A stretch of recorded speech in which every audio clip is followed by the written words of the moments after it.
Yolande, bonjour. Jean-Louis Jopit, Geneviève, Jacques. Et Yolande. Yolande, voilà. Marie-Pierre, vous avez reçu les documents? Absolument, merci beaucoup. Merci. Bon. Donc, Aujourd'hui, on va démarrer avec le chant. Donc, je l'affiche sur l'écran. Partagez. Ah mince. Alors, qu'est-ce que j'ai fait? Pardon, ce écran partagé. Voilà. Partagé. Et je reviens sur le chant. Vous le voyez comme ça, c'est bon? C'est bon. Donc, si Jean-Luc veut bien nous faire chanter. D'accord. L'heure est venue de l'exode nouveau. Voici le temps de renaître d'en 40 jours avant la Pâque. Vous commencez une étape. Vivons en enfants de lumière. Sur les chemins où l'esprit nous conduit, que vivons de nos douleurs. L'heure est venue de sortir du sommeil. Voici le temps de la paix des cieux. Allez, où va le Fils de l'homme? La joyeuse survivons. Vivons en enfants de lumière. Sur les chemins l'esprit nous conduit. Que vivons-nous le nom du Père. Voilà, bonsoir à tous et à toutes. C'est donc notre deuxième soirée de partage et de prière pendant ce temps de l'Avent sur l'évangile que nous lirons dimanche prochain. Alors, je vous propose quelques éléments pour le suivre. Donc, l'évangile de dimanche prochain, c'est l'épisode des marchands chassés du temple. Cet épisode, on le trouve raconté dans les 4 évangiles, mais les évangiles synoptiques, Matthieu, Marc et Luc, le mettent à la fin, presque à la fin, juste avant la Passion, puisque Jésus ne vient à Jérusalem qu'à ce moment-là, alors que Jean le raconte au tout début, comme un élément qui met un peu en route son ministère, au 2e chapitre de l'Évangile. Et il va marquer le premier affrontement de Jésus avec ses adversaires, en particulier avec les autorités du temple. En chassant les marchands du temple, Jésus manifeste que le temps du temple de Jérusalem est fini. Le temps des sacrifices d'animaux se termine aussi. Le temple, c'était le signe de la présence de Dieu au milieu de son peuple. Et désormais, la présence de Dieu au milieu du peuple, c'est Jésus. Il est lui-même la présence de Dieu au milieu du peuple. Et grâce à lui, Dieu désormais est présent au cœur du monde par le Christ ressuscité, donc par son Église, qui est le corps du Christ ressuscité, et par l'Esprit. Jésus sait ce qu'il y a en nous, il sait nos difficultés à croire, mais il sait aussi les trésors qui nous habitent et notre désir de vivre en communion avec la terre qu'il nous a confiée, avec nos frères et sœurs qui l'habitent et avec le Père, qui veut nous rassembler tous autour de lui. Alors, dans un premier temps, on va écouter cette page d'évangile que Marie-Pierre va lire. Ensuite, on l'affichera pour que vous puissiez vous-même la relire. On prendra un petit temps pour partager sur cette page. Donc, on écoute cette parole de l'évangile de Jean. Évangile de Jésus-Christ selon saint Jean. Comme la Pâque juive était proche, Jésus monta à Jérusalem. Dans le temple, il trouva installés les marchands de bœufs, de brebis et de colombes et les changeurs. Il il fit un fouet avec des cordes et les chassa tous du temple, ainsi que les brebis et les bœufs. Il jeta par terre la monnaie des changeurs, renversa leur comptoir et dit aux marchands de colombes: « Enlevez cela d'ici. Cessez de faire de la maison de mon père une maison de commerce. » Ses disciples se rappelèrent qu'il est écrit « L'amour de ta maison fera mon tourment. » Des Juifs l'interpellèrent. « Quel signe peux-tu nous donner pour agir ainsi ?» Et Jésus leur répondit: « Détruisez ce sanctuaire, et en 3 jours je le relèverai. » Les Juifs lui répliquèrent: « Il a fallu 46 ans pour bâtir ce sanctuaire, et toi, en 3 jours, tu le relèverais. » Mais lui parlait du sanctuaire de son corps. Aussi, quand il se réveilla d'entre les morts, ses disciples se rappelèrent qu'il avait dit cela. Ils crurent à l'Écriture et à la parole que Jésus avait dite. Pendant qu'il était à Jérusalem pour la fête de Pâques, beaucoup crurent en son nom à la vue des signes qu'il accomplissait.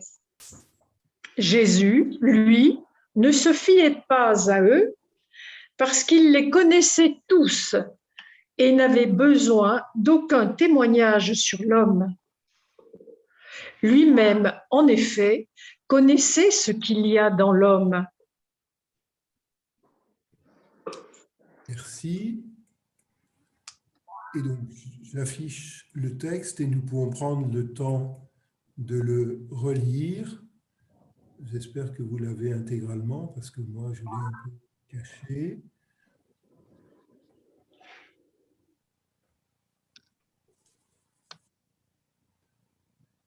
Donc, je vous propose de le relire tranquillement et puis ensuite, chacun pourra reprendre une phrase, un mot qui lui parle, une phrase, un mot qui le touche et dire un peu pourquoi, qu'est-ce qui le touche, qu'est-ce qui l'interpelle et à quoi ça l'appelle un peu, hein, ou bien ce qu'il ne comprend pas bien.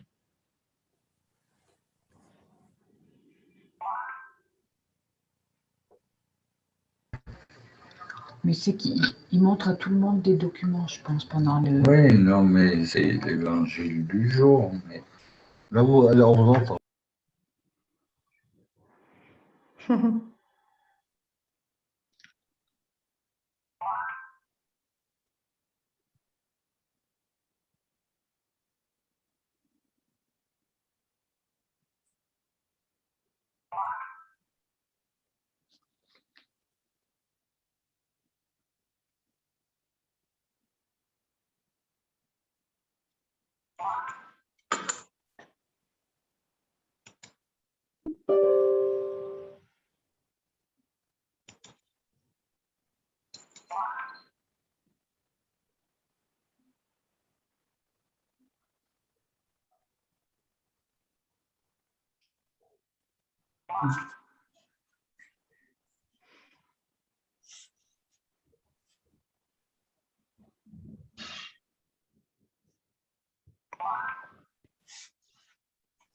Voilà, s'il y en a qui veulent commencer à relever, noter une phrase, un mot qui les touche, qui les étonne, qui les réjouit, qui les invite à...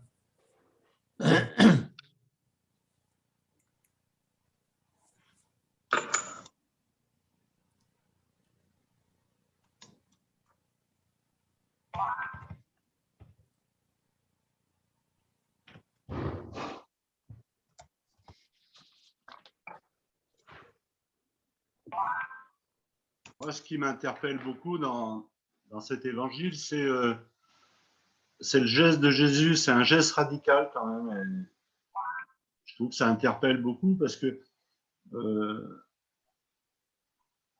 on a l'impression qu'il met un coup de balai, quoi. C'est-à-dire, bon, tout ce qui a été fait jusqu'à maintenant, ça a été trop loin. Bon, j'efface tout là. Allez, vous partez. Il sort tout le monde du temple. En fait, c'est un grand coup de balai qu'il fait. Et moi, ça m'interpelle parce que des fois, dans notre vie, on aurait envie de faire ça, quoi. Dire, quand on voit tout ce qu'il y a autour de nous, des fois, on aurait envie de faire un grand coup de balai, de dire, bon, allez, on efface tout. Ça serait bien de repartir autrement, sur des choses plus saines, quoi.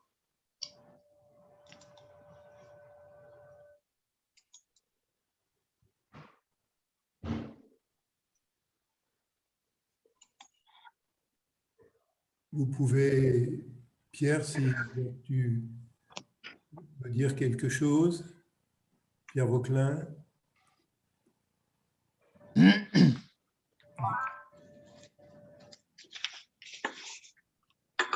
Est-ce qu'il y a d'autres, m'excuse, est-ce qu'il y a d'autres qui ont envie de réagir à ce qu'a dit Jean-Luc ou bien ce qu'eux-mêmes ressentent? Moi, je voudrais dire que je ne comprends pas bien la dernière phrase. Qu'est-ce que ça veut dire? Oui. Jésus ne se fiait pas à eux parce qu'il les connaissait tous et n'avait besoin d'aucun témoignage sur l'homme. Lui-même, en effet, connaissait ce qu'il y a dans l'homme. Qu'est-ce que ça veut dire, ça? Il ne se fiait pas à eux. Il n'avait pas confiance, semble-t-il. C'est-à-dire que ce n'est pas qu'il n'avait pas confiance, c'est qu'on est en train de nous dire beaucoup crurent en son nom, mais en fait, il voit bien que cette croyance, elle est très superficielle. Il croit à la vue des signes qu'il accomplissait, alors qu'il ne croit pas forcément à ce qu'il est lui vraiment. Dans l'évangile de Jean, il y a plusieurs niveaux dans la foi. Et là, ils sont au premier niveau, un peu des gens émerveillés par ce que fait Jésus et qui ne vont pas peut-être au cœur de la foi. Delphine a voulu parler. Oui, moi justement, c'était ce dernier paragraphe qui m'a interpellée, parce que comme il me semblait le comprendre, moi c'est ce qui me donnait au contraire totalement la foi et que ça me met vraiment chaud, ça me fait chaud au cœur, parce que ce que j'avais compris, c'était que Jésus, lui, n'avait pas besoin de voir ce qu'on faisait ou pas. En fait, il n'avait pas besoin de signes. Nous, on avait toujours besoin de signes pour croire. Et que lui, non, puisqu'en fait, il croyait en l'homme profondément et non pas, il ne se contentait pas de regarder ce qu'on faisait, il croyait en nous, malgré tout. Alors, il ne faut sûrement pas éliminer cet aspect-là, hein, parce que le fait qu'il croit en l'homme, c'est effectivement quelque chose qui est important. Et il connaît ce qu'il y a dans l'homme, donc il connaît nos richesses aussi, hein, mais il sait que là, cet enthousiasme se manifeste, il n'empêchera pas que quelques mois après, il sera mis à mort.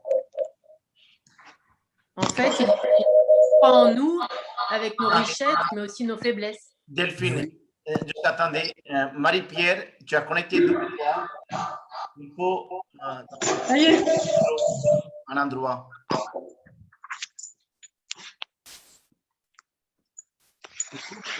Coupe ton micro de connexion. Delphine.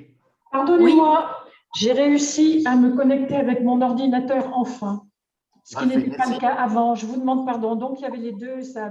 Excusez-moi de vous avoir interrompu. Delphine. Oui, oui, c'est simplement que moi, je l'avais interprété, du moins je pensais le comprendre, sur le fait qu'il n'avait pas besoin que d'autres parlent sur les gens qui étaient présents, qu'en fait, lui nous connaissait et qu'il n'avait pas besoin d'entendre ce que les autres disaient de nous pour nous connaître, en fait, comme il croyait totalement en nous, avec nos faiblesses et nos richesses. Il nous connaissait vraiment pas superficiellement. Oui. Tout ça, ce n'est pas contradictoire, hein, mais le texte, je veux dire, c'est évident qu'il nous connaît avec nos richesses et qu'il nous aime avec ce que nous sommes, ça c'est important. Mais ce qui est intéressant aussi, c'est que voilà, il ne se laisse pas prendre par le succès qui est là. Il sait qu'il faut aller plus loin, quoi. Qu'est-ce qu'une page comme ça vous fait découvrir, justement, Jean-Luc parlait de grand balayage, qu'est-ce que ça nous fait découvrir de…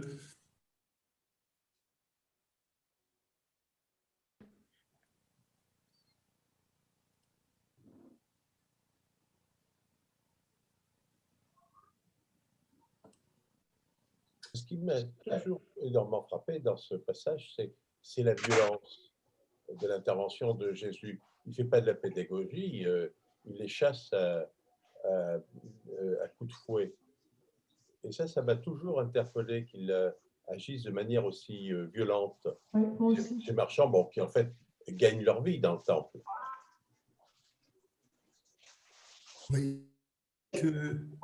Je pense que juste, comme il est dit, donc que les disciples se rappellent, l'amour de ta maison fera mon tourment. En fait, c'est la façon dont les gens vivent qui le tourmente. Lui, il ne veut pas qu'il mette ça en priorité. En fait, il voudrait qu'il y ait autre chose qui soit la première chose retenue par les gens. Et donc, c'est pour ça, bon, après, il se met en colère, il essaye de remettre table rase pour que les gens comprennent que c'est vraiment pas bien. Et je pense que, voilà, pour lui, on sait que c'est son tourment. Et donc, il voudrait tellement donner le bon chemin à suivre, en fait. Ouais, puis ça nous montre aussi que, C'est pas l'essentiel. je veux dire, que Dieu n'est pas immobile, quoi. Quand les Juifs ont traversé le désert avec Moïse et que Dieu a dicté les lois, il a dit à Moïse, bon, regardez ce que vous faites, vous adorez plusieurs dieux, il y a mes lois, je vous dicte ma loi, et suivez cette loi. Et ça aurait pu rester comme ça indéfiniment, mais par la présence de Jésus, il dit à Jésus, je veux dire, il envoie Jésus, Dieu se fait homme, pour nous remettre un peu dans le chemin, quoi, dans le droit chemin, quoi. Regardez ce que vous avez fait dans mon temple, c'est pas ça l'essentiel, quoi. C'est pas ça l'essentiel. Et en plus, il veut leur expliquer qu'il va vivre quelque chose de fort. Au départ, ils ne comprennent pas l'histoire du temple qui se reconstruit en 3 jours. Mais après, quand ils voient ce qui se passe pour Jésus, ben, les disciples se sont rappelés. Et puis, bien sûr, ils ont cru en l'écriture, mais ils se sont rappelés tout ce que Jésus leur avait dit et qu'est-ce qu'il vit derrière. Et c'est donc tout le chemin vers Pâques, en fait, qu'il annonçait. Oui, alors l'amour de ta maison fera mon tourment. Pour ceux qui sont témoins, ils pensent que Jésus se comporte comme les prophètes. Jérémie et d'autres prophètes avaient protesté contre la manière de pratiquer le temple en pensant que faire des sacrifices, et les gens qui étaient là, les marchands qui étaient là, et les changeurs, ils fournissaient ce qu'il fallait pour les sacrifices au temple. Et les gens, certains pensaient que les sacrifices au temple remplaçaient la fidélité à Dieu dans le quotidien de la vie. Et donc, par ce geste, Jésus veut ramener effectivement au cœur de la loi, qui n'est pas qu'on achète Dieu avec des sacrifices, mais que les sacrifices, c'est la réponse, le remerciement à Dieu pour ce qu'il nous donne de vivre au quotidien. Et ça, c'est un premier niveau qui pourrait être dans la continuité de la loi. Mais quand Jésus dit « détruisez ce temple et en 3 jours je le reconstruirai », il vient nous dire désormais, la relation à Dieu passe plus par un lieu figé. Tout à l'heure, Jean-Luc disait « Dieu, il marche avec nous ». C'est ce que le peuple avait expérimenté. Dans la Bible, on voit que Dieu a résisté à ce qu'on fasse un temple. Il ne voulait pas se laisser enfermer. Et puis là, avec Jésus, du coup, Dieu marche avec nous. Il est sur nos chemins. Il n'est pas dans un lieu où il faudra aller le voir, il nous rejoint là où nous vivons. Bon, merci. Merci. Ah ben, ça y est, Nicolas voulait dire, Nicole? J'arrive seulement, moi. D'accord, c'est bon. Tu as levé les mains, c'est pourquoi j'ai mis. Voilà. Mais Pierre va venir tout à l'heure. Il arrive. On vient juste de se rendre compte que vous aviez une soirée. Ouais. Est-ce qu'il y a d'autres choses que vous avez envie de retenir de cette... Anne-Marie, à vous le dire, Gérard? Non? Comment est-ce que les Juifs pouvaient comprendre, quand ils ont répliqué là, il faut 46 ans, etc., comment est-ce que vous pouvez comprendre qu'il parlait de son corps? Jésus lui parlait du sanctuaire de son corps. C'est pas possible qu'ils puissent comprendre ça. Et d'ailleurs, les apôtres, les disciples l'ont compris beaucoup plus tard, au moment de la mort de Jésus. Donc, sur le coup, détruisez le sanctuaire et en 3 jours, je le relèverai. Comment peut-on traduire ça comme dit que ça voulait dire, quoi? Il faut toujours se rappeler que l'Évangile est écrit après la résurrection. Oui. Et donc, Jean, quand il écrit, il rajoute sûrement des choses à ce qui s'est effectivement passé. Écoutez. Et pour lui, tout au long de l'Évangile, Jean va nous montrer que Jésus est le temple véritable et que Jésus est celui qui est la source de la vie, comme le temple était la source de la vie pour le peuple juif. Ouais, donc, de fait, les Juifs ne pouvaient pas comprendre. Ceux qui vont comprendre, c'est effectivement que Jésus remet en cause une institution centrale, et ça expliquera en partie sa mort. Hein. C'est pour ça que les 4 évangiles racontent cette scène, parce qu'elle marque vraiment ce qui bouscule le plus les autorités religieuses. C'est la remise en cause on le disait tout à l'heure, Jean-Luc le disait, de la loi, hein, qui prévoyait les sacrifices. Et Jésus dit désormais, ça n'a plus cours. Et d'ailleurs, quand Jean écrit, le temple est détruit, il n'y a plus de sacrifice. Et le temple nouveau, c'est effectivement Jésus qui est présent au milieu des hommes. Oui, et puis il ne faut pas non plus se tromper d'objectif. L'objectif de gagner de l'argent n'a rien à voir avec celui de célébrer dans le temple. Donc, il ne faut pas tout mélanger. C'est ça aussi que Jésus voulait nous dire. C'est un des éléments. Hein. Mais il y a aussi un des éléments, ici, il y a une différence entre l'Ancien Testament et Jésus explique. Parce que dans l'Ancien Testament, dans le prophète Isaïe ou Amos, qui parlait de sacrifices, les prophètes aussi dénoncent les sacrifices. Mais ici aussi, Jésus aussi parle différemment. Il ne parle pas de sacrifice qu'il faisait dans le temple, mais il parle de son sacrifice à lui. Son corps, c'est ça son corps. Oui, il le rajoute. Oui, mais ils ne peuvent pas comprendre. Ben non, c'est sûr. Ouais. Non, mais je pense qu'effectivement,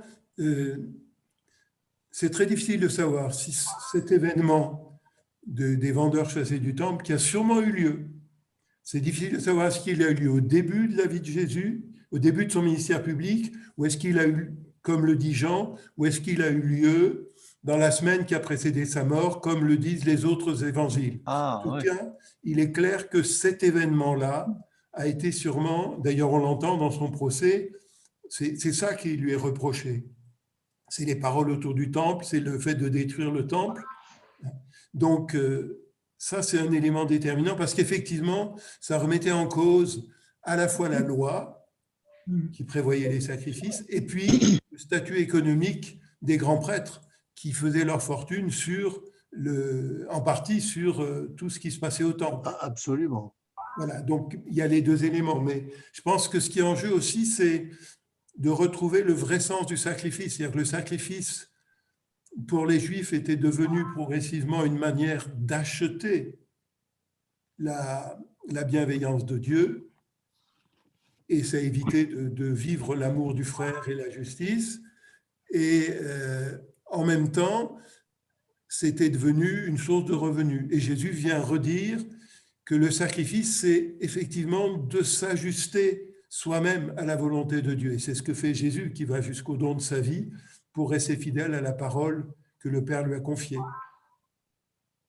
Donc effectivement, il y a un changement fondamental, mais qui va retrouver le sens de ce sacrifice qui est de se donner soi-même, qui est la dynamique qui est demandée aux chrétiens.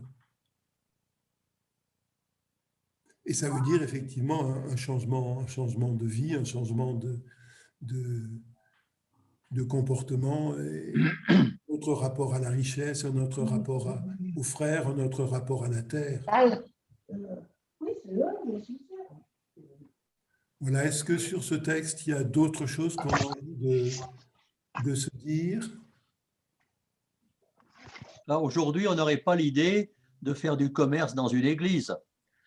Le commerce, il est indispensable pour la vie des gens. Ils ont des ressources et les ressources, ils vont les acheter, ils vont acheter leur nourriture, par exemple, etc. Mais on fait ça dans des lieux qu'on appelle d'ailleurs des marchés. On ne fait pas ça dans les églises. À l'époque, alors c'est une autre époque, c'est sûr. Je sais pas Le temple, ça arrive bien. Hein. le temple n'était pas une église. Hein. C'était un lieu de vie. Tu ne tires pas, tu as vu? Oui, comment tu vas faire? Et ce qui était vendu là était ce qui était nécessaire pour le culte. Il faut penser comme c'était le seul endroit où on pouvait offrir un culte, on pouvait offrir les sacrifices, les gens qui venaient de disperser partout, ils ne venaient pas en amenant leurs animaux, où ils n'avaient pas l'argent du temple, donc au temple, ils achetaient les animaux qu'ils allaient pouvoir offrir et ils pouvaient changer leur argent, l'argent qui venait de Grèce ou d'Italie, contre de l'argent juif du temple pour pouvoir faire les offrandes au temple. Donc, on ne peut pas comparer ça avec les marchands du temple qui sont autour du sanctuaire de Lourdes. Ce n'est pas des gens qui font leur fortune à eux. Là, c'est ceux qui donnaient qui fournissaient ce qui était nécessaire pour les sacrifices. Donc, l'enjeu, c'est moins la question de l'argent que la question de on ne satisfait pas Dieu simplement en donnant des animaux. Mais c'est vrai que de fait, dans nos églises, on ne vend pas. En même temps, les sacrements rendent aux gens d'une participation. Je veux dire, aussi de l'argent qui rentre en jeu dans la vie de l'Église. Et il faut se méfier que ça ne devienne pas un commerce. Il y a eu des siècles où il y avait un commerce qui était autour de l'Église, le commerce des indulgences ou le commerce des sacrements. Hein. Je veux dire, il y a toujours cette tentation que l'argent prenne pied là-dedans, quoi. Moi, j'ai une question par rapport aux animaux qui sont cités là. Il parle du marchand de colombes, c'est vrai. Mais les colombes n'étaient pas sacrifiées. Elles étaient, elles étaient sacrifiées aussi. Ah ouais. Oui, Parce qu'on a toujours l'idée que les colombes sont les signes de la paix, quoi, en fait, même de l'esprit. Enfin, après, c'est vrai, il y a plein de symboles par rapport à la colombe. Et là, elles étaient sacrifiées, donc, en fait, alors. Et les colombes, c'était même les offrandes des pauvres. D'accord. Quand on n'était pas assez riche pour offrir un agneau ou pour offrir un bœuf ou pour offrir un âne, on pouvait offrir des colombes. D'ailleurs, si vous vous rappelez, la présentation de Jésus au temple, ses parents amènent des colombes. Oui, c'est vrai. Ah oui, c'est vrai. Et c'est donc des colombes. Et les animaux qu'on sacrifiait, c'était imposé que ce soit des animaux sains, en bonne santé, des animaux sans tare, parce que c'était un cadeau qu'on faisait à Dieu. Et donc, Dieu, on pouvait lui donner. Et un des reproches qu'on faisait, c'est vous choisissez les animaux qui ne peuvent pas vous servir pour les offrir en sacrifice. Du coup, vous ne respectez pas Dieu. Hein, vous débarrassez. Voilà. Donc, il y avait une idée qu'il fallait que ce soit des animaux en bonne santé, que ce soit des animaux sans défaut, sans tache, sans tare. Voilà. Bon, on ne va peut-être pas aller beaucoup plus loin sur ce texte, sauf s'il y a d'autres questions, d'autres remarques. Mais simplement, Jean-Louis, moi, je voudrais dire le temple de Jérusalem est divisé en plusieurs parties. Oui. C'est ça, mais il ne faut pas croire que dans lequel ils font la marchandise. Non, ce n'est pas ça, il y a plusieurs parties. Donc, il y a des parties d'offrandes et il y a des sacrifices, il y a des parties de prière. Donc, c'est pas il ne faut pas penser comme l'église valière, une seule partie, mais il y a plusieurs parties dans le temple de Jérusalem. Et surtout, le temple, c'était le cœur du temple, c'est un lieu où on ne pénétrait pas. Une église, c'est le lieu où l'église se rassemble, où la communauté des croyants. Alors que le temple, c'était un lieu où on ne rentrait pas dans n'importe quelle condition. Il y avait une zone pour les hommes, une zone pour les femmes, il y avait une zone pour les non-juifs qui ne devaient pas rentrer sur l'esplanade du temple elle-même. Et les marchands, ils n'étaient pas dans le temple même, ils étaient tout autour sur les esplanades où les pèlerins arrivaient pour acheter ce dont ils avaient besoin pour offrir les sacrifices. Bien. Et les sacrifices, c'était une viande qui était partagée, une partie était donnée aux prêtres, une partie était brûlée, et une partie était mangée par les gens qui venaient, qui le mangeaient en sacrifice de communion, justement, pour être en relation avec Dieu. C'était quelque chose de très complexe. Voilà, mais heureusement, on est passé à autre chose, à une autre relation avec Dieu, même si à la messe, on va offrir le pain et le vin, et on va les partager après. On est dans cette même logique. Le pain et le vin, fruit de la terre et du travail de l'homme, qu'on va partager et qu'on va manger. On l'offre à Dieu et on va le manger. Et on dit bien, ceci est mon corps. Oui. Comment? Simplement, je voudrais ajouter un petit point. Je voudrais comparer le sacrifice. Parce que chez nous, chaque famille qui élève des chèvres, là, offre un chèvre, un mouton à Dieu. Qu'est-ce qu'ils vont faire? Ils vont amener le chèvre ou le mouton dans l'église. Ils vont bénir les moutons. Après, ils vont couper sur place. Après la messe, ils amènent les gens à partager. Nous, il existe encore, par exemple, le jour de la fête des villages, on fait à peu près 15-20 chèvres ou moutons, on coupe, on mange ensemble. Méchoui. C'est méchoui, mais différemment. Oui, oui, d'accord. Oui. C'est pas dans l'église, mais il n'est pas plus pareil. C'est cette dimension de partage et de communion. Hein? Voilà. Voilà, donc... oui, Jérôme. La phrase qui me touche, c'est de faire de la maison de mon père une maison de commerce. Je trouve cette phrase comme les mots de Jésus contre l'injustice a fait contre les païens et les femmes.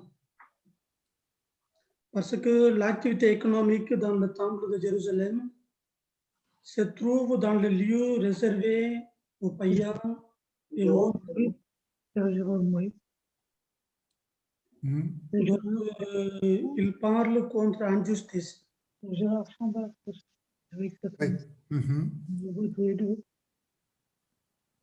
Voilà, l'injustice, c'était que les païens étaient relégués dans le lieu où on faisait le commerce. C'est ça que tu veux dire?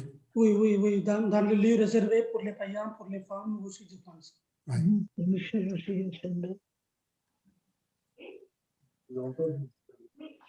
Voilà, donc le CCFD Terre Solidaire nous invite à partir de ce texte à nous poser un certain nombre de questions et on va regarder les deux textes. Alors moi, il me manque un morceau à cause des images. Je vais essayer de les faire disparaître. Voilà.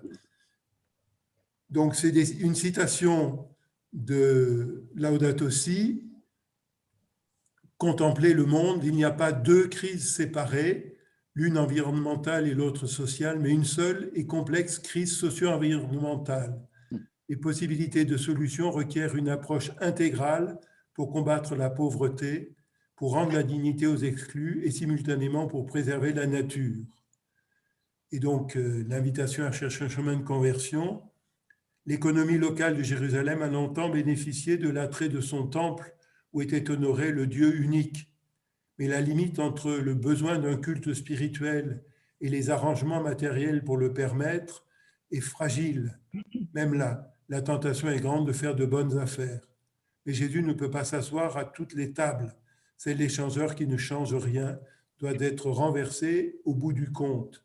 Un appel fort pour allier résistance spirituelle et engagement concret pour dénoncer les scandales de notre temps. Donc voilà, essayer de faire ce lien, et le pape François le fait beaucoup, entre l'environnement et l'action sociale, et par ailleurs, il fera le lien entre l'environnement, l'action sociale et la relation juste avec Dieu. Et donc, c'est important de pouvoir repérer ça.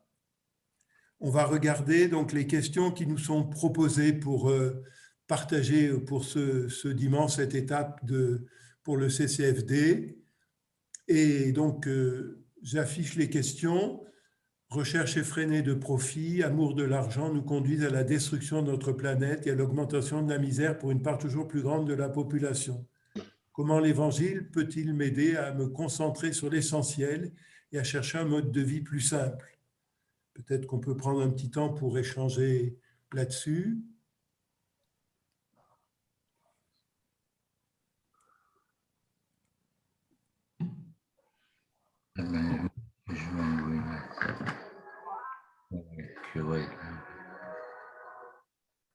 Là, c'est là où il y a.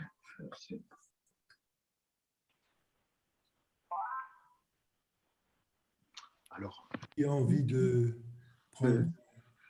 Je peux dire que l'essentiel, eh bien, c'est effectivement la parole, et le partage de cette parole et l'écoute du message de l'Évangile.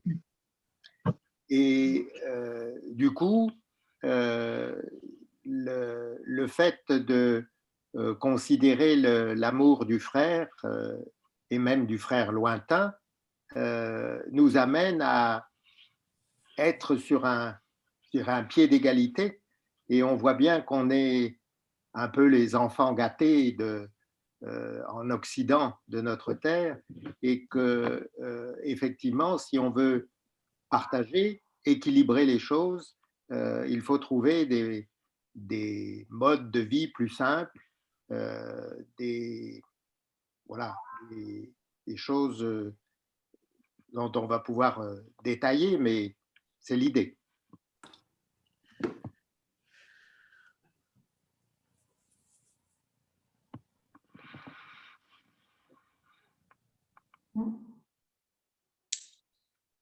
Mais ça, c'est à un niveau global. Mais au niveau individuel, je pense que ce niveau global ne peut pas réussir si, d'une manière individuelle, chacun dans nos vies, nous n'intégrons pas ces éléments jusque dans les plus petites choses parce qu'elles ont toutes une importance. Et c'est la somme des toutes petites choses qui font un progrès dans ce domaine-là. On ne peut pas tout attendre des gouvernants, des chefs d'État, des traités, des lois, etc. C'est nous, dans notre manière de gérer l'eau, nos détritus, la rotation de nos vêtements, de ralentir la cadence, etc. Il me semble que c'est par nos gestes à nous que tout ça va se faire.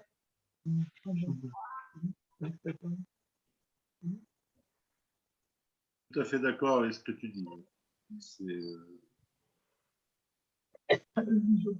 Chacun a une part. Chacun a une part je ne veux pas dire de responsabilité, mais chacun a une part à réaliser pour faire avancer justement ça. Et c'est sûr que ce que tu disais, on n'a rien à attendre je ne veux pas dire rien à attendre de nos gouvernants, mais c'est quand même, on est là pour montrer le chemin quand même. Oui. Si nous on fait rien, personne ne bougera. Oui, entièrement d'accord. Ouais, tout à fait. C'est vrai que quand on dit comment l'évangile peut m'aider à me concentrer sur l'essentiel, bon, quand on lit l'évangile, je veux dire, ça nous paraît logique. Mais je trouve aussi qu'on a des fois on se sent marginalisé quoi, en faisant des choses comme ça. Et moi, ça me met un peu hors de moi parce que je me dis, je suis quand même pas différent des autres, je pense pas quand même différemment des autres. Mais je veux dire, diminuer sa consommation, moi, ça me paraît logique. Mais si je le fais, si je dis aux autres, ah, il faut faire ça, c'est ça qui est bien, et puis il faut faire ça comme ça, là, je me sens marginalisé, quoi. Dire, mais de toute façon, il faut vivre avec ton système, il faut vivre avec ton temps et tout ça, quoi. Et c'est vrai que par rapport à ça, je ne suis pas d'accord. Mais c'est chacun dans notre intimité que ça se fait. Et puis, d'autre part, on ne peut pas parler de la même manière selon, par exemple, qu'on est un célibataire ou qu'on est un père ou une mère de 3, 4 enfants ou plus, et où la prise en considération des besoins des uns et des autres, et l'éducation notamment. L'éducation introduit beaucoup d'éléments très complexes et des choix qui ne sont pas faciles à effectuer.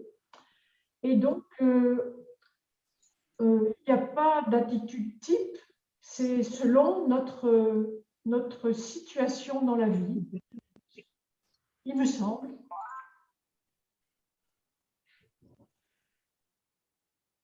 D'autres points de vue?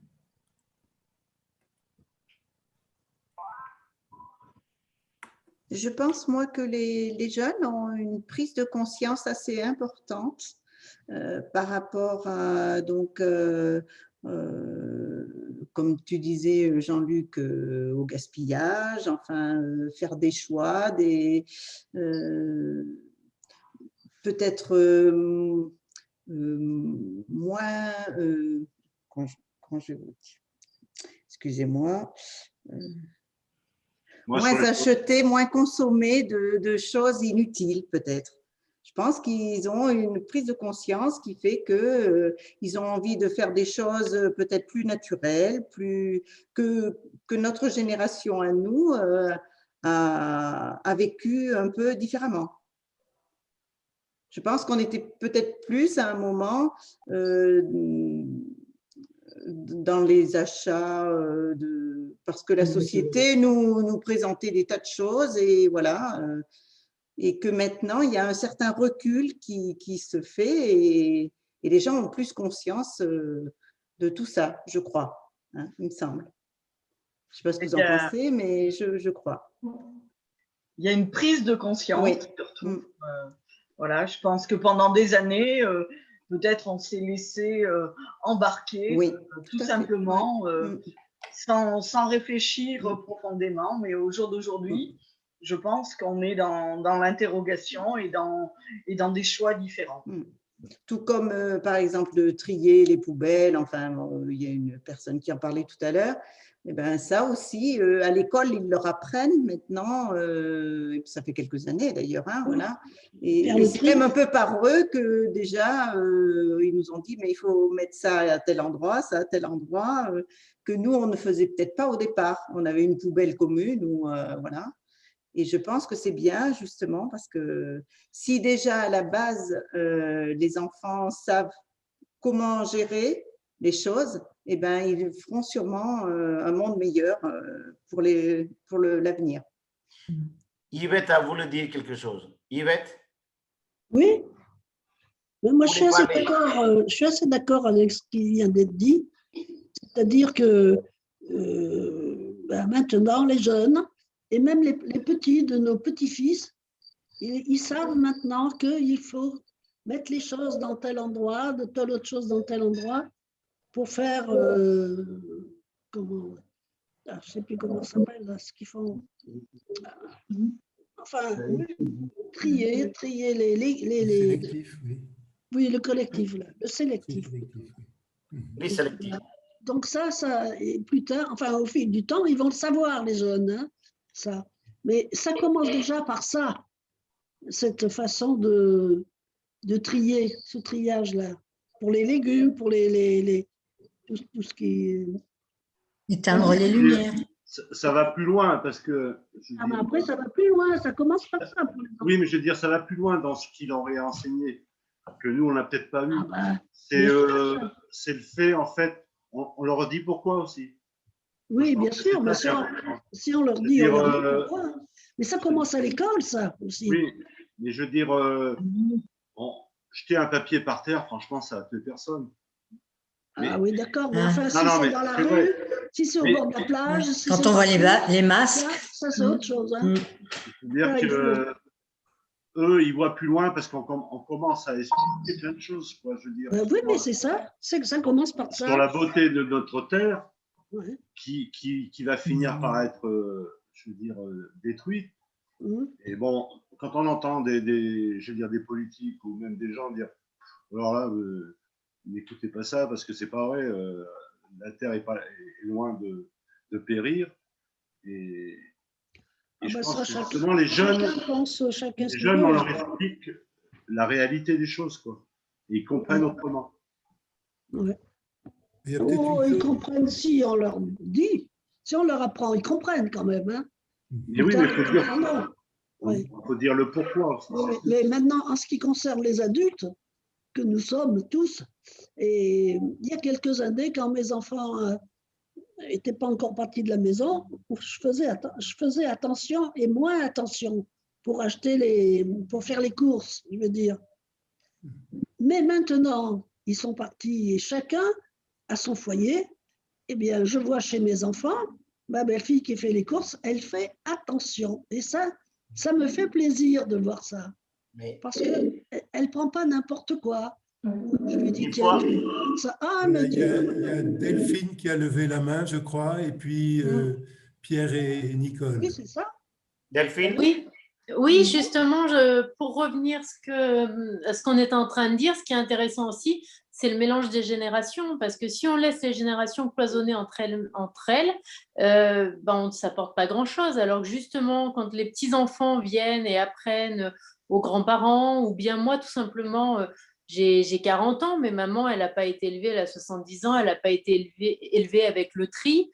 Et ben, c'est avec moi et qu'elle a appris à trier et que c'est devenu, je lui ai expliqué l'importance et que du coup, elle a réalisé petit à petit et qu'elle s'est mise à le faire. Donc, c'est vraiment très important que les générations se rencontrent. Par les enfants. Et puis après, très important. Les grands-parents, après, quand ils viennent.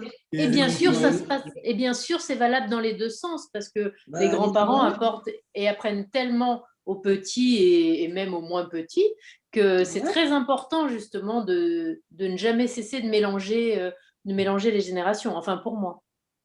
Je trouve qu'il faut les mélanger, les générations. Ah oui, je suis d'accord. Vraiment. Oui, trop bien. Oui. Vraiment.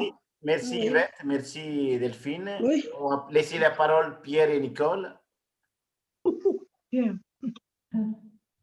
La lutte contre le gaspillage et faire attention à ce qu'on achète, c'est d'abord par civisme. En plus, on y gagne au point de vue argent, bien sûr, mais c'est d'abord par civisme qu'il faut faire. Ce n'est pas par économie. En même temps, on fait par économie. Pour les deux, oui. Ça peut être pour les deux aussi. Il y a une chose que je voulais faire remarquer aussi, on évoquait les générations.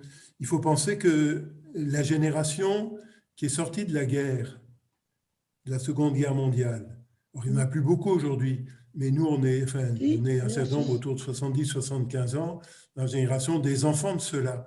C'est des gens qui avaient grandi dans la pénurie, qui ont découvert le bonheur de pouvoir consommer librement et qui ont beaucoup de mal aujourd'hui à entendre qu'on leur dise qu'il faut réduire. Parce que pour eux, ils savent ce que c'est une situation de pénurie. Moi, quand j'étais bébé, il y avait encore les quarts de rationnement et les familles n'avaient pas tout ce qu'elles voulaient. Donc, le jeu des générations, c'est aussi comment on va s'aider les uns les autres à comprendre. Et c'est intéressant de dire les petits-enfants font découvrir à leurs grands-parents, mais il faut aussi qu'ils puissent se rappeler que, que les anciens, ils ont vécu des périodes difficiles et que du coup, ils ont plus de mal à comprendre qu'on ne soit pas heureux d'avoir une surabondance. Et ça veut dire qu'il faut qu'on ait de la pédagogie. Moi, je voudrais regarder aussi un peu, c'est pas la même, je ne parle pas de la génération, je parle concentré sur l'essentiel. C'est-à-dire, je vous rappelle, pendant le confinement, premier et deuxième confinement, comment on a dépensé notre argent.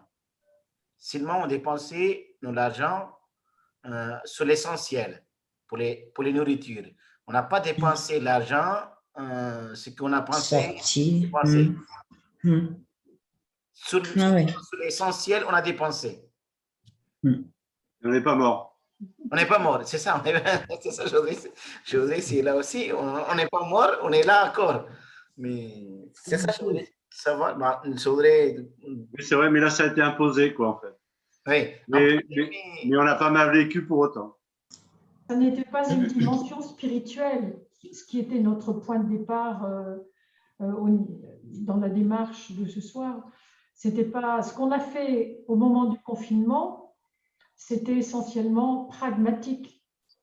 Et c'est vrai que ça aurait, on peut l'accompagner d'un élément plus spirituel par rapport à la création, par rapport à ce que Dieu a fait et qui ne doit pas être gaspillé, c'est vrai. Voilà. Est-ce qu'on peut passer à la deuxième question? Comment nos communautés nous aident-elles à simplifier nos manières de vivre et à partager avec nos frères? Alors peut-être qu'on peut demander d'abord à Marie-Pierre de nous dire un peu comment le Secours catholique fonctionne là-dessus, comment il aide justement à simplifier et puis à partager. Alors, il y a deux éléments là dans la question, c'est comment elles aident à simplifier les manières de vivre et puis ensuite partager. Et je dois dire que quand vous essayez d'accompagner quelqu'un qui manque de tout, d'abord quand vous essayez d'accueillir quelqu'un, ben, vous devez faire le ménage dans votre tête. Il faut vider votre tête de vous-même et pour accueillir l'autre, dans tout ce qu'il a que vous ne connaissez pas et faire la place à quelqu'un qui a une expérience de la vie mais complètement différente de la vôtre. Donc c'est une espèce de j'allais dire d'assaise mentale et qui permet vraiment de se sentir beaucoup plus à l'aise avec quelqu'un. Et ça, c'est un excellent exercice. Alors, ça, c'est dans la manière de vivre. Et dans la manière de partager, eh bien, que vous dire, c'est tellement compliqué. Celui qui manque de tout, ça peut être de nourriture, ça peut être d'avoir une aide pour effectuer des formalités. Ça peut être tout simplement un accès à Internet. Ça peut être... mais d'ailleurs, j'ai pris là un passage de la lettre de la présidente du Secours catholique. Cette lettre était adressée au Premier ministre et elle lui disait: nous rejoignons l'inquiétude que vous exprimez pour la situation des plus précaires. Non seulement ils ont une santé généralement plus fragile, ce qui les met dans une situation particulièrement à risque, mais ils sont aussi souvent très dépendants du soutien quotidien apporté par des associations comme la nôtre pour subvenir à leurs besoins fondamentaux, l'accès à l'eau. Nous avons connu cet été un monsieur qui allait chercher l'eau au cimetière, à l'alimentation, à des douches, à des toilettes, à des bagageries. C'est la possibilité aussi de recharger son téléphone, d'accéder à Internet et de garder le lien qui se trouve menacé. C'est toutes ces choses-là qui, comment dirais-je, Internet nous semble évident, pour certains c'est un luxe. C'est un luxe, une obligation. Et voilà, c'est une obligation, mais parfois on ne peut pas satisfaire cette obligation qui est un facteur d'intégration dans la société basique. Voilà, et quand on ne peut pas le payer, eh bien, on ne l'a plus. Voilà. Donc ça, c'est des éléments qui sont, enfin, c'est un petit peu, ça fait partie de, comment dirais-je, nous, ces personnes-là nous apprennent beaucoup parce que nous nous rendons compte de la manière dont, quand on n'a plus rien, on survit avec des éléments extrêmement basiques. Et Eh bien, c'est eux qui nous apprennent les choses, en fait. Voilà. Ils nous ramènent vers l'essentiel, pour résumer. J'avais un petit truc là que j'avais aussi. C'est dans le cadre de ce que nous faisons avec les étrangers sans papier, par exemple. Le positionnement du Secours catholique, c'était notre première mission, c'est de faire en sorte que le droit s'applique aux personnes que nous accueillons, qu'elles puissent y accéder et que les pouvoirs publics prennent leurs responsabilités. Et si vous êtes un accueillant du Secours catholique, eh bien, vous aidez ces personnes-là à entrer en relation avec les pouvoirs publics pour améliorer leur situation. Voilà. Je ne vais pas vous fatiguer non plus avec le Secours catholique. Hein.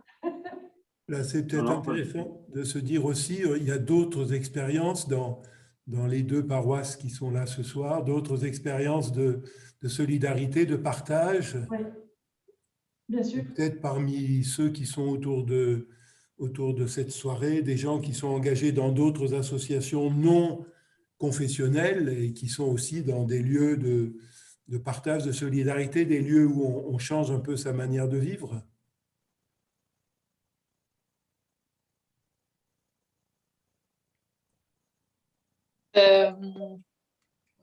Moi, j'ai travaillé en tant que bénévole pendant plusieurs années sur l'accueil de jour.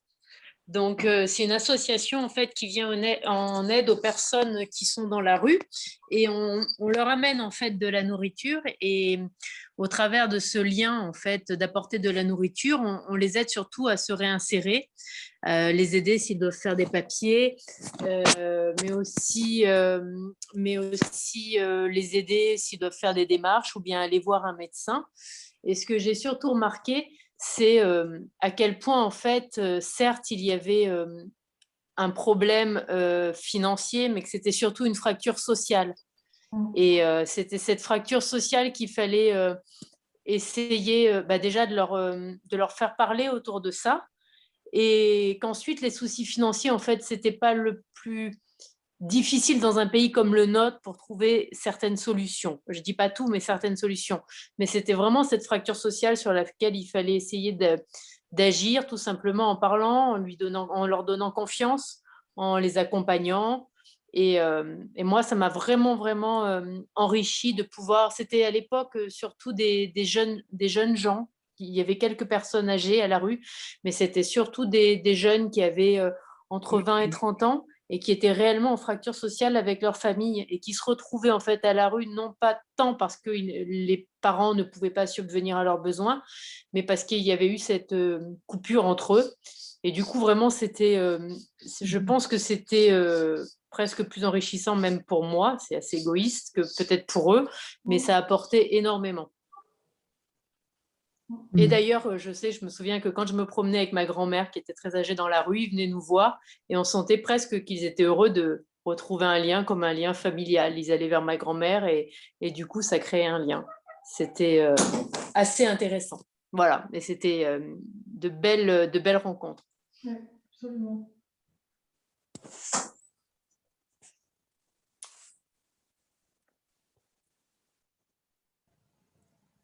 D'autres expériences, il y a eu, moi je pensais à l'expérience des colis qui ont été faits par la paroisse Saint-Aubin autour de Noël, là, qui a été aussi un bel exemple de partage. Les boîtes qui ont été distribuées, je ne sais pas, Yézou, tu peux peut-être nous dire combien de boîtes à peu près ont été distribuées?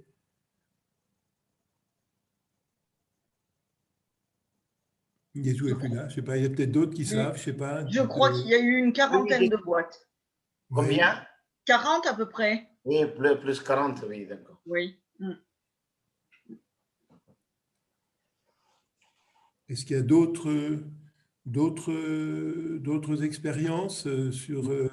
Mais aussi autour de Noël aussi, on a partagé aussi, pas cette année, il y a l'an dernier, Martine, tu peux parler de le repas de Noël, là, on a Oui, on a fait pendant 2 années de suite 2 années de suite, c'est un pas- repas solidaire, en fait. C'était vers le 30 décembre, par là. C'était un petit peu après Noël. Et ça regroupait donc toutes les personnes qui désiraient venir, hein, qui étaient plus ou moins seules. Ça pouvait être des personnes âgées, ça pouvait être des personnes un peu plus en rupture sociale, hein, qui étaient un peu plus à la rue. Mais c'est vrai que c'était un moment très beau. C'est vrai, pour nous, ça a été important aussi de le vivre, de préparer ce repas et puis d'accueillir ces gens qui étaient pour la plupart seuls, vers la période de Noël, hein, souvent. Et donc, qui étaient très heureux de se retrouver même entre eux. Certains se connaissaient, d'autres ne se connaissaient pas. Et il y avait même des familles donc aussi qui sont un petit peu aidées au niveau de la paroisse déjà, hein, certains qui étaient venus avec leurs enfants. Et c'est vrai qu'on a passé 2 repas à 2 années différentes qui étaient différents aussi, chacune des années, mais qui étaient très enrichissants. On a fait un peu ce genre-là à Aubière. Comment? Avec Jérôme Perrin, on a fait ça un peu à Aubière depuis Oui, 4 ans. plusieurs années, oui. Et on en voit Mais encore c'est certains qui disent quand est-ce que ça va reprendre? Là, c'est la situation qui a tout arrêté. Absolument, absolument. Mais c'était des bons moments de partage aussi au départ, parce qu'il fallait faire les légumes et tout, tout préparer. Et puis, un échange formidable avec les gens qui venaient un petit peu de partout. On en avait pas uniquement la paroisse, hein, il y en avait aussi de Clermont, de Montferrand, des réguliers. Et oui, c'est bien. Des réfugiés aussi. Oui, voilà, nous, c'était pas que des gens qu'on voit à l'église non plus, hein, c'était des gens, voilà, c'était ouvert à tous, mais C'est ça bon. qui est bien. Oui. C'était surtout grâce à Yeshua d'ailleurs qui avait un peu proposé ça, hein, c'est vrai? Non, c'est l'EAP, c'est pas seulement. Enfin, l'EAP, oui, en EAP, on en a parlé, mais bon, c'est bien un peu. L'idée venait bien un peu de Yeshua au départ. Parce que je connais quelques personnes à Beaumont, parce que, par exemple, Paulette et son mari, ils sont venus là il y a 12 ans. Il a amené 4-5 bouteilles à partager avec nous. Mais c'est ça. Mais ils sont tous les deux seuls. Mais cette année, Jeannette Moza, qui a apporté un cadeau, une boîte de cadeaux, ils sont tous les deux très contents de faire tout ça. Alors, moi, je suis très content parce que je me rends compte que bientôt, on va avoir une grande salle à Saint-Genès. Ah oui. Et oui, ben c'est vrai. Puis, ça serait peut-être bien de la remplir aussi un peu. Parce que bon, faire ça après Noël, c'est peut-être bien, mais si on le renouvelait aussi pour d'autres raisons, c'est pas obligé que ce soit à la période de Noël. Ouais, non, elle faisait 4 fois par an. Mais là, c'était surtout principalement pour Noël, pour les gens qui étaient seuls. C'était ça l'important, tu vois, parce qu'il y a beaucoup de personnes qui ne fêtent pas Noël. Et donc, là, c'était un petit moment festif proche de Noël, justement. Et je pense que pour eux, c'était important. Je trouve que l'idée est super, quoi. Et que, je veux dire, notre communauté aussi peut s'ouvrir. Bien sûr, oui. À d'autres moments de l'année. Parce que c'est vrai, quand on fait avec Yezu, on fait des choses, des repas festifs, on organise, mais c'est toujours pour notre communauté. Et c'est vrai que cette idée, en fait, de l'ouvrir, de dire, bah tiens, on invite d'autres gens qui ne sont pas forcément chrétiens, c'est pas. Oui, non, c'est sûr que c'est ouvert à tous. Même à Saint-Genès, même dans la commune de Saint-Genès, il y a beaucoup de gens seuls. Bien sûr. Des personnes âgées, donc. Voilà, tout ça, on ne va pas rentrer dans le détail de chaque commune, de tout ça, Jean-Louis, n'est-ce pas? Oui, mais je pense que c'est intéressant de se dire finalement, il y a quand même pas mal de choses, et puis il y a en même temps d'autres choses. Je ne sais pas, il y a d'autres personnes qui ont levé la main. Moi, je vois qu'un tout petit peu du groupe. Je ne sais pas si ça fait presque 1 heure qu'on est ensemble. On ne va pas trop prolonger. On va essayer de terminer avant de prière. Est-ce que Nicole ou Delphine voulaient reprendre la parole? Delphine est partie. Non, j'allais partir. Je voulais être sûre que vous ayez le message. Je m'excuse et je vous laisse un tout petit peu rapidement. Mais je vous dis à mercredi. Eh bien, merci. Bonne soirée. Merci Delphine. Merci à vous. Hein. Au revoir. Au revoir à tous. Bonne soirée. Merci. Excusez-moi. Voilà, je vous propose donc… Bernard voulait vous le parler, je pense. Ah oui, pardon. Moi, je ne le vois pas sur mon écran. Oui, je vois tout le monde. Ah oui. Bernard, tu veux parler? Il voit? Oui. Je ne sais pas si vous me voyez, moi je vais essayer de vous suivre.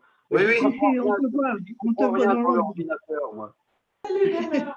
Bernard, on t'entend. On t'entend, on te voit. On t'entend. Eh bien, écoute, moi je voulais vous dire que cet après-midi, avec Catherine, on a fait une nouvelle découverte concernant l'aide qu'on pouvait apporter aux étudiants. Bon, je suis un maître un peu en confiture et j'avais proposé à Catherine de la confiture d'oranges et de fraises, qu'on m'a donné des fraises et des oranges en quantité, et Catherine m'a dit on va les porter aux étudiants. Il y a 2 organismes qui s'occupent des étudiants sur Clermont, un avec, je ne sais plus les noms, mais enfin on a fait les 2, on a porté beaucoup de confitures, beaucoup de victuailles qu'on a achetées, qu'on a récupérées à droite à gauche, et on a eu peu de contact avec les étudiants eux-mêmes, mais avec les responsables qui étaient là et qui nous ont un peu expliqué comment ça marchait et qui nous ont dit la détresse du monde étudiant à l'heure actuelle. Et comme on parle un peu du secours catholique, ce soir, je me suis demandé, j'ai envie demain matin de téléphoner au secours catholique à Clermont-Ferrand pour leur demander quelle était leur position et leur engagement vis-à-vis du monde étudiant en ce moment. Et les gars responsables de ces 2 associations nous ont dit on cherche des volontaires pour nous aider. Bernard, voilà mon témoignage de cet après-midi. Oui. Oui, très bien. Tu as évoqué le monde étudiant. Même dans le déroulement de carême, les 2 paroisses s'engagent vers les étudiants. C'est ça. Ce week-end va sortir le papier aux paroissiens. Donc, on va faire quelque chose aussi aux étudiants, concrètement, avec nos paroisses. Donc, c'est peut-être intéressant sur une chose comme ça de se dire, effectivement, comme le dit Bernard, comment on peut rejoindre les associations qui font déjà des choses. Voilà. Merci en tout cas de tout ce qu'on a partagé. Je vous propose qu'on termine par un petit temps de prière et peut-être pendant quelques minutes avant de prier le Notre Père et d'écouter l'oraison du dimanche, peut-être partager quelques intentions de prière qu'on a envie de confier à notre petit groupe qui est là et puis qu'on a envie de confier au Seigneur. Donc, on peut prendre la parole librement. Hein.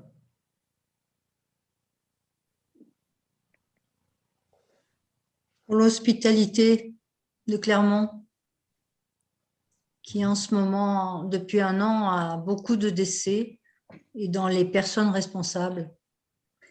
Et que quand on reviendra à Lourdes, il y aura beaucoup de changements auxquels il faudra s'habituer.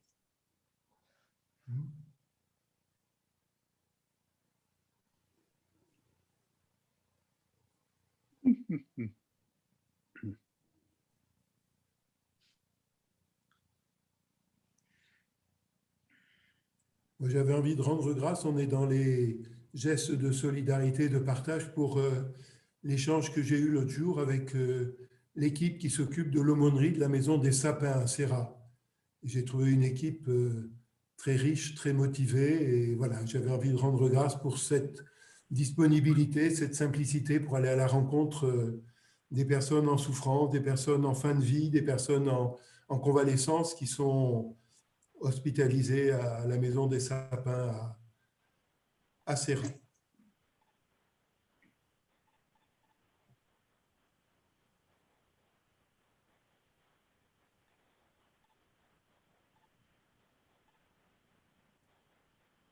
D'autres intentions?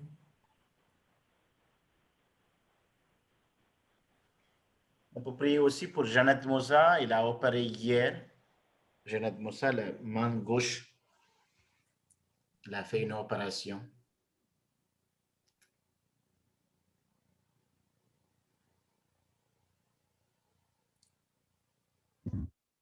Voilà, en priant sur notre Père, on peut associer aussi dans cette fraternité toutes celles et ceux que nous avons évoqués, celles et ceux, beaucoup ont parlé d'enfants, petits-enfants.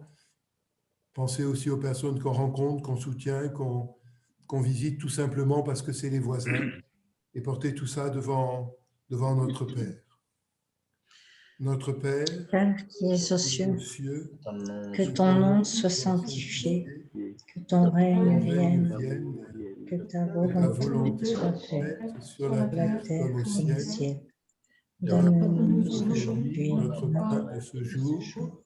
pardonne-nous nos offenses, comme comme pardonnons aussi à ceux qui nous ont offensés, et ne nous nous laisse pas en tentation, mais délivre-nous du mal, car c'est à toi qu'appartiennent le le règne, règne, la puissance et la la gloire pour les siècles des siècles. Amen. Dieu notre Père, tu es la source de toute bonté et toute miséricorde vient de toi. Tu nous dis comment guérir du péché par le jeûne, la prière et le partage. Écoute l'aveu de notre faiblesse. Nous avons conscience de nos fautes. Patiemment relève-nous avec amour par Jésus le Christ notre Seigneur. Amen. Amen. Je vous propose qu'avant la bénédiction finale, on puisse reprendre un ou deux couplets du chant qu'on a pris en commençant. Vivons en enfants de lumière. On peut prendre les couplets 5 et 6 si vous voulez. Jean-Luc. Ouais.